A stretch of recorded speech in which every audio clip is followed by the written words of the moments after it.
అవుతుంది. సహోదరుడా, సహోదరి, ఎప్పుడైతే మన ప్రయత్నాలు మనం చేసి మనమేదో గొప్పవాళ్ళమని, మనకేదో బలం ఉందని, మనం ఏమైనా సాధించగలమని ఊగుతూ ఉన్నంతసేపు దేవుడు చూస్తూ ఉంటాడు. ఊగు ఊగు, ట్రై చేయి.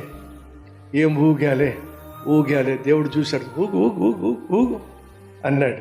ఎప్పుడైతే ఇక నా వల్ల కాదు ప్రభు, నా పని అయిపోయిందయ్యా, నువ్వు బ్రతికిస్తేనే నేను బ్రతుకుతానయ్యా, నువ్వు తప్ప నాకు వేరే ఆధారము లేదయ్యా అని ఎప్పుడైతే నన్ను సంపూర్ణంగా ప్రభువుకు అప్పగించానో అప్పుడు దేవుడు అన్నాడు, అయితే నేనే నీకు ఆధారంగా ఉంటా, రా.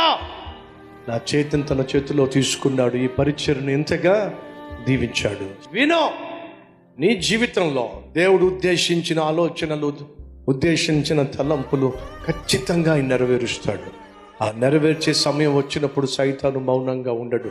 శతవిధాల దేవుడు నీకు ఇచ్చే దీవెనలు నువ్వు పొందుకోకుండా చేస్తాడు.